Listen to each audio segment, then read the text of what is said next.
Hello, কেমন আছো সবাই? মনীষা নতুন আরেকটি ব্লগে স্বাগত জানাই। আজ ব্লগ করবো একদমই ভাবিনি, জানো তো, খুব বৃষ্টি পড়ছে তো, তাই এসেছিলাম নদীর জল দেখতে। আর নদীতে এত জল দেখে ক্যামেরাটা অন করলাম, খুব ইচ্ছা হলো তোমাদেরকেও দেখাই। দেখো নদীর অবস্থা দেখো।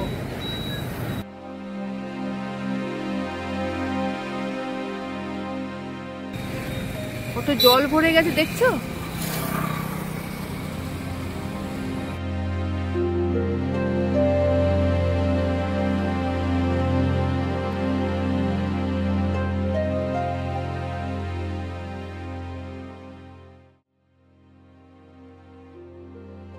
আমাদের মতো আরো অনেকেই এসে নদীতে জল দেখতে। আসলে এটা তো পাহাড়ি নদী, তাই সারা বছর এই নদীতে খুব বেশি জল থাকে না। এই বর্ষার সময় বৃষ্টির জন্য নদী জলে ভরে ওঠে, আর সেটা দেখতেই সবাই আসে। চলো ওই লোকগুলো যেখানে দাঁড়িয়ে আছে ওখানে গিয়ে দাঁড়াই। তবে কতক্ষণ যে এখানে থাকতে পারবো জানি না। এদিকে আকাশের যা অবস্থা, পুরো জল ভরা মেঘ। এই বৃষ্টি নামলো বলে, আর এই বিকেলের দিকে রোজ বৃষ্টিটা পড়ছে।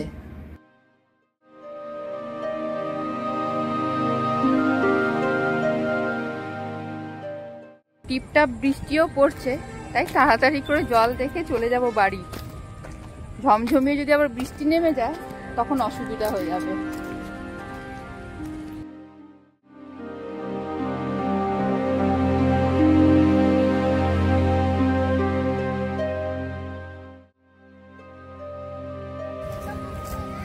এই পাশ দিয়ে বয়ে আসছে খড়কাই নদী, আর ও পাশ থেকে বয়ে আসছে সুবর্ণরেখা নদী। দুই নদীর সঙ্গমস্থল এই জায়গাটা, তাই জায়গাটার নাম দৌমোহানি। এই সুবর্ণরেখা নদী পূর্ব ভারতের একটি অন্যতম প্রধান নদী। এই নদীটি ঝাড়খণ্ডের রাজধানী রাঁচির কাছে উৎপন্ন হয়েছে এবং বঙ্গোপসাগরে গিয়ে মেশার আগে ঝাড়খণ্ড, পশ্চিমবঙ্গ হয়ে গেছে উড়িষ্যায়। তাছাড়াও জানো তো, এই সুবর্ণরেখা নদীটি সোনার ভান্ডার হিসেবেও সমান পরিচিত। এটা কিন্তু কোনো প্রাচীন ঘটনা বা গল্প নয়। এখনো পাওয়া যায় কিনা সেটা ঠিক বলতে পারবো না, তবে সত্যি একটা সময় এই নদীতে পাওয়া যেত খাঁটি সোনা। তাই তো এই নদীর নাম হয়েছে সুবর্ণরেখা, মানে সোনার রেখা।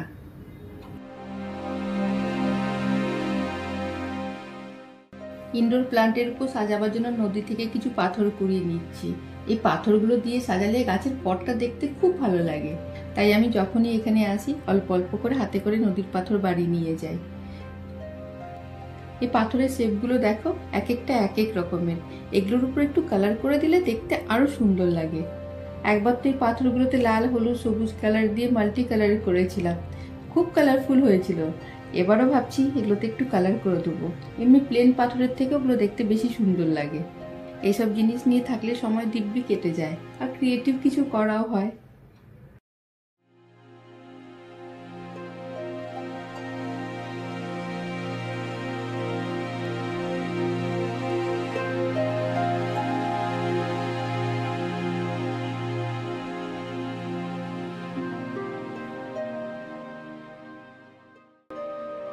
এদিকে টিপটাপ বৃষ্টি পড়তে শুরু করেছে, ওদিকে মন্দিরে সন্ধ্যের আলোও জ্বলে গেছে।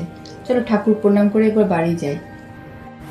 যদিও আমরা সাথে একটা ছাতা নিয়ে এসেছি, কিন্তু এখন যখনই বৃষ্টি পড়ছে, এমন ঝমঝমিয়ে পড়ছে, সে আর ছাতায় আটকাবে না, পুরো ভিজে যাবো।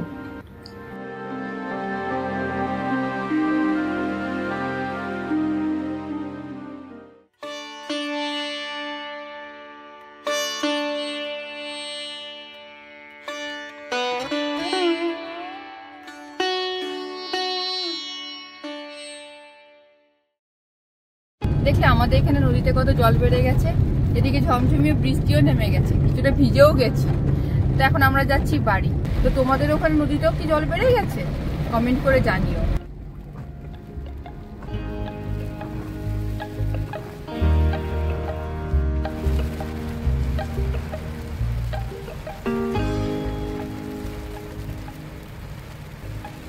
কি বৃষ্টি দেখো, কিচ্ছু দেখা যাচ্ছে না, সম্পূর্ণ আন্দাজেই গাড়ি চালাতে হচ্ছে। যখন গেলাম তখন একদম শুকনো ছিল, আর এখন হঠাৎ করে বৃষ্টি নেমে গেল।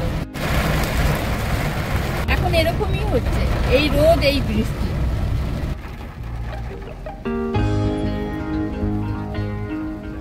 রোজ বাড়িতে বসে বৃষ্টি দেখি তো, আর রাস্তায় ঘুরে ঘুরে বৃষ্টি দেখতে বেশ ভালোই লাগছে। আর এই বৃষ্টির মধ্যে যদি একটু গরম গরম চা হয়ে যায় তাহলে তো পুরো ওয়েদারটা জমে যাবে। কি গো, চা খাওয়াবে? চলো দেখা যাক কোথায় পাওয়া যায়। এই বৃষ্টির মধ্যে চা পাওয়া যায়? চা তো পাওয়া যাবে, নামাটা একটা হেডেক না। হ্যাঁ এদিকে চা না। হ্যাঁ, জোরেই পড়ছে না?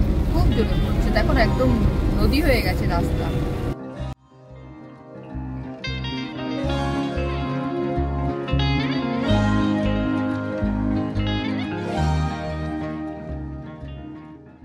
দেবজিৎ গেছে চা আনতে। চা খেতে আজ আমাদের অনেক দূর আসতে হলো। পাশাপাশি যত চায়ের দোকান আছে বৃষ্টির জন্য সব বন্ধ।